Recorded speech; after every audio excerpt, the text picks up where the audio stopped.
ब्रह्मा जी स्वयं श्री कृष्ण और राधा रानी का विवाह करवा रहे हैं। वहां पर वो मूर्तियां रखी गई है। कहते हैं कि वृंदावन अगर 90% लोग जा सकते हैं तो भांडेर वन केवल 5% से 10% ही लोग जा सकते हैं। और भांडेर वन में सिर्फ वही लोग जा सकते हैं जो राधा कृष्ण के विवाह के साक्षी थे। देखते ही देखते वहां पर हजारों नौकाएं इकट्ठी हो गई और उन नौकाओं में से अष्ट सखियां आ रही हैं। अब कुछ सखियां श्री कृष्ण को ले जाती हैं, कुछ हमारी लाडली जो श्री राधा रानी जी को ले जाती हैं। अब कान्हा जी को उपटन लगाया जाता है और राधा रानी जी को भी उपटन लगाया जाता है। उन्हें अच्छे से तैयार किया जाता है। इतने में ब्रह्मा जी कहते हैं कि गठबंधन और कन्यादान तो तुमने कर दिया ललिता सखी, लेकिन चरण प्रक्षालन तो मैं ही करूंगा और तुम मुझे मना नहीं करोगी।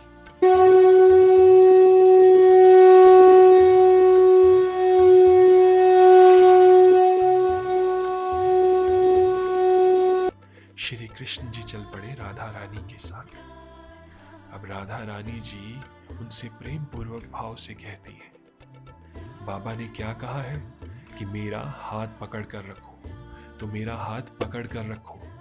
कहीं ऐसा ना हो इन काले काले घनघोर बादलों में कहीं काला कन्हैया ना गुम हो जाए। और सभी उस बात पर हंसने लगे। कान्हा जी ने जैसे ही राधा जी का हाथ पकड़ा, पूरा का पूरा माहौल बदल गया। वहां पर चारों ओर फूलों की सुगंध महक गई, चारों ओर फूलों की मालाएं लग गई। वहां पर एक सुंदर सा प्यारा सा मंडप तैयार हो गया। देखते ही देखते वहां पर हजारों नौकाएं इकट्ठी हो गई। कुछ नौकाओं में से अष्ट सखियां बाहर आती हैं। अब कुछ सखियां श्री कृष्ण को ले जाती हैं, कुछ हमारी लाडली जो श्री राधा रानी जी को ले जाती हैं। अब कान्हा जी को उपटन लगाया जाता है और राधा रानी जी को भी उपटन लगाया जाता है। उन्हें अच्छे से तैयार किया जाता है। अब कान्हा जी कहते हैं, अरे मुझे मेरी राधा को देखने तो दो कि मेरी राधा कैसी दिख रही है।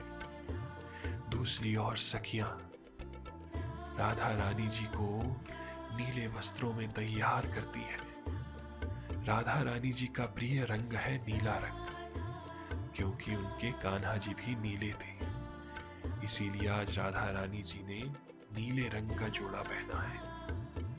जैसे ही दोनों एक दूसरे के सामने आते हैं, ऐसा लगता है मानो सारी की सारी पृथ्वी आज थम गई है, सारी की सारी हवाएं रुक गई हैं। बस वो दोनों एक दूसरे को देखते जा रहे हैं, देखते जा रहे हैं कि तभी ललिता सखी जी उनसे कहती है, अरे अब देखते ही रहोगे या हम विवाह की विधि भी संपन्न करें। अब दोनों को मंडप में बिठाया जाता है। जैसे ही वो मंडप में बैठते हैं, आकाशवाणी होती है, प्रभु आज आपका विवाह है और आपने ये विवाह का अवसर मुझे दिया था। इतने में सामने ब्रह्मा जी प्रकट होते हैं। ब्रह्मा जी श्री कृष्ण को प्रणाम करते हैं, राधा रानी को प्रणाम करते हैं और उनकी अष्ट सखियों से कहते हैं कि इस विवाह के लिए प्रभु ने मुझे चुना है, मुझे आशीर्वाद दिया है। इस पर ललिता सखी जी कहती है, कौन से वाले प्रभु हैं आपके? अरे जिन प्रभु की आप बात कर रहे हैं वो तो हमारी श्री जी का पल्लू पकड़कर खड़े हुए हैं। ललिता सखी जी भी कमाल है, किससे बोल रहे हैं? बोल भी रहे हैं तो ब्रह्मा जी से, लेकिन ललिता सखी जी भी कोई कम नहीं है, त्रिपुर सुंदरी है वो। अब जैसे ही ब्रह्मा जी से ये बात कही गई तो ब्रह्मा जी राधा रानी से आज्ञा लेते हैं कि मां मुझे आज्ञा दीजिए ताकि मैं ये विवाह संपन्न करवा सकूं। राधा रानी जी उन्हें आज्ञा देती है। अब ब्रह्मा जी विवाह की विधियां प्रारंभ करते हैं। अब ब्रह्मा जी पूछते हैं कि यहां पर गठबंधन कौन करेगा, कन्यादान कौन करेगा। इस पर ललिता सखी जी आगे आती हैं और कहती हैं, राधा कृष्ण के विवाह में गठबंधन और कन्यादान मैं करूंगी। थोड़ी देर बाद ब्रह्मा जी फिर से पूछते हैं, अब इनके चरण प्रक्षालन कौन करेगा? सभी सोच विचार कर रहे होते हैं। इतने में ब्रह्मा जी कहते हैं कि गठबंधन और कन्यादान तो तुमने कर दिया ललिता सखी, लेकिन चरण प्रक्षालन तो मैं ही करूंगा और तुम मुझे मना नहीं करोगी। ललिता सखी ने कहा, ठीक है ब्रह्मा जी, आप ही कीजिए। जैसे ही ब्रह्मा जी ने राधा रानी और कृष्ण भगवान जी के चरण प्रक्षालन करने के लिए पानी लिया और प्रभु और मां के चरण प्रक्षालन करने लगे, जैसे ही उन्होंने प्रभु को स्पर्श किया वो आत्मविभोर हो गए, उनका रोम रोम गदगद हो गया और देखते ही देखते ब्रह्मा जी वहां पर थोड़ी देर के लिए मूर्छित हो गए।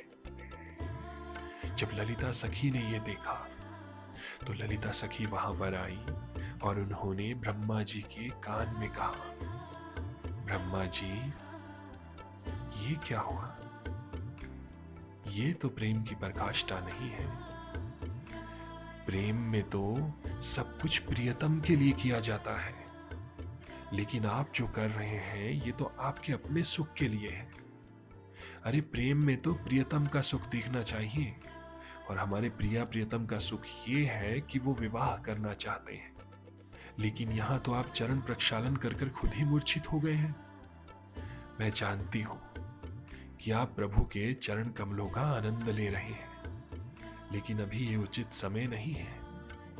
आप कृपया करके शीघ्र अतिशीघ्र चरण प्रक्षालन कीजिए और राधा रानी जी का और कृष्ण जी का विवाह संपन्न करवाइए।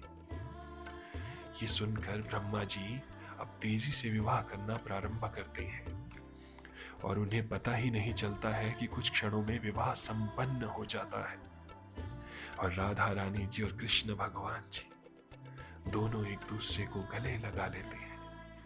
ब्रह्मा जी वापिस अपने स्थान पर चले जाते हैं। अष्ट सखियां दूर से देख रही हैं। भांडेर वन साक्षी है उस विवाह का। आज भी जब आप भांडेर वन जाते हैं या आप में से कभी कोई भांडेर वन जाएगा तो आप वहां पर देखेंगे, वहां पर ब्रह्मा जी स्वयं श्री कृष्ण और राधा रानी का विवाह करवा रहे हैं। वहां पर वो मूर्तियां रखी गई हैं।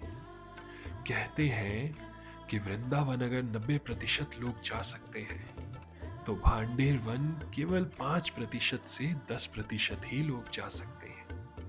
और भांडेर वन में सिर्फ वही लोग जा सकते हैं जो राधा कृष्ण के विवाह के साक्षी थे, चाहे वो उस समय किसी भी रूप में हो, चाहे वो पेड़ों के रूप में हो, पक्षियों के रूप में हो, जीव जंतुओं के रूप में हो या प्राणियों के रूप में हो। लेकिन भांडेर वन सिर्फ वही पहुंच पाता है जो राधा रानी और श्री कृष्ण के विवाह का साक्षी है। राधे राधे।